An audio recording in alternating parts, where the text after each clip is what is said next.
दोस्तों, मानव इतिहास में कुछ ऐसे पल आते हैं जो पूरी दुनिया को हिलाकर रख देते हैं।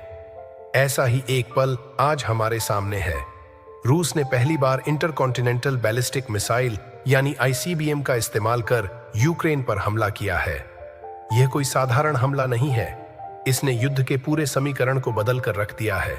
आज के इस वीडियो में हम आपको दिखाएंगे और बताएंगे कि इस मिसाइल का प्रभाव कितना भयानक है, रूस की रणनीति क्या है और आने वाले दिनों में दुनिया के लिए इसका क्या मतलब हो सकता है। तो बने रहिए हमारे साथ और जानिए इस ऐतिहासिक घटना के हर पहलू को विस्तार से। तो नमस्कार दोस्तों, स्वागत है आपके अपने YouTube चैनल पर। तो वीडियो शुरू करने से पहले चैनल को सब्सक्राइब जरूर कर लीजिए। तो बढ़ते हैं हमारी वीडियो की ओर। मानव इतिहास का सबसे बड़ा हमला, रूस ने किया इंटरकॉन्टिनेंटल बैलिस्टिक मिसाइल का इस्तेमाल। मानव इतिहास में जो पहले कभी नहीं हुआ, वो अब से कुछ घंटों पहले रूस ने कर दिखाया है।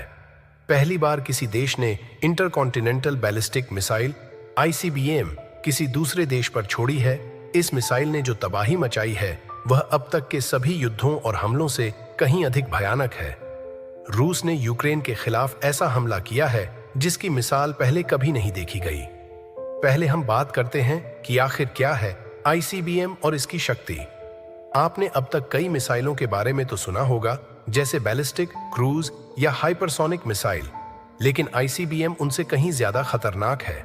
इसका कारण है कि यह केवल एक मिसाइल नहीं है, यह अपने साथ कई वॉरहेड्स लेकर जाती है। ये वॉरहेड्स अलग अलग स्थानों पर गिर सकते हैं, जिससे एक ही मिसाइल कई शहरों को तबाह कर सकती है। रूस ने जो मिसाइल छोड़ी उसमें 12 वॉरहेड्स थे, यानी एक ही मिसाइल ने यूक्रेन की 12 जगहों पर तबाही मचाई। सोचिए, अगर इसमें परमाणु बम लगाए गए होते तो यूक्रेन का क्या हाल होता। हालांकि इस बार रूस ने परमाणु वॉरहेड्स का इस्तेमाल नहीं किया, इसके बजाय उसने साधारण विस्फोटक वॉरहेड्स का इस्तेमाल किया है। अब बात करते हैं यूक्रेन पर रूस की रणनीति के बारे में। रूस का यह कदम यूक्रेन के लिए एक कड़ा संदेश है। रिपोर्ट्स के मुताबिक रूस ने यूक्रेन की सीमा के पास कम से कम आधा दर्जन बॉम्बर्स तैनात कर दिए हैं।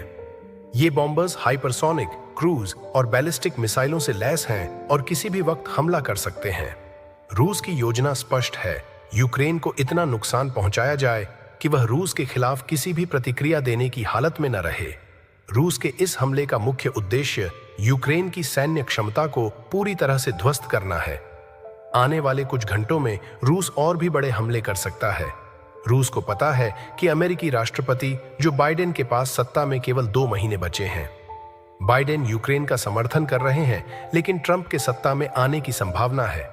ट्रंप पहले ही कह चुके हैं कि वे यूक्रेन को अरबों डॉलर की मदद नहीं देंगे। उनका पूरा ध्यान रूस और यूक्रेन के बीच युद्ध खत्म कराने पर होगा। रूस चाहता है कि नाटो और यूक्रेन यह लिखित में दें कि वे यूक्रेन को कभी भी नाटो का हिस्सा नहीं बनाएंगे।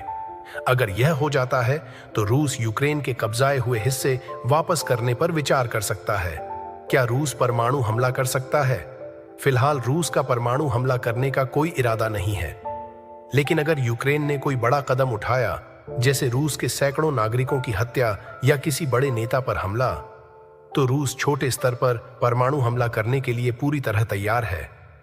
इसका निशाना यूक्रेन की राजधानी कीव हो सकता है। आज विश्व युद्ध के करीब आ गई दुनिया। आने वाले 2 महीने बेहद महत्वपूर्ण होंगे। रूस यूक्रेन के बीच हर एक्शन और रिएक्शन से दुनिया तीसरे विश्व युद्ध के और करीब जा सकती है। रूस ने अब तक जो कदम उठाए हैं वे यह साफ संकेत देते हैं कि वह अपने उद्देश्यों को पाने के लिए किसी भी हद तक जा सकता है। इस भयानक स्थिति को समझने के लिए आपको केवल कल्पना करने की जरूरत है कि अगर परमाणु बम का इस्तेमाल किया गया तो न केवल यूक्रेन बल्कि पूरी दुनिया पर इसका असर होगा। क्या यह युद्ध वहीं रुक जाएगा या दुनिया एक और बड़े युद्ध की ओर बढ़ेगी? तो दोस्तों, इस स्थिति ने पूरी दुनिया को एक नई चिंता में डाल दिया है।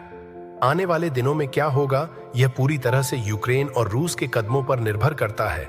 क्या यह युद्ध और बढ़ेगा या बातचीत से इसका हल निकलेगा? आपके क्या विचार हैं इस मामले पर? क्या यह विश्व युद्ध की शुरुआत हो सकती है? अपने विचार हमें कमेंट्स में जरूर बताएं। वीडियो को लाइक करें, शेयर करें और चैनल को सब्सक्राइब करना न भूलें, ताकि आपको ऐसी ही जानकारीपूर्ण और एक्सक्लूसिव खबरें सबसे पहले मिलें। मिलते हैं अगली वीडियो में, तब तक के लिए सुरक्षित रहें। धन्यवाद।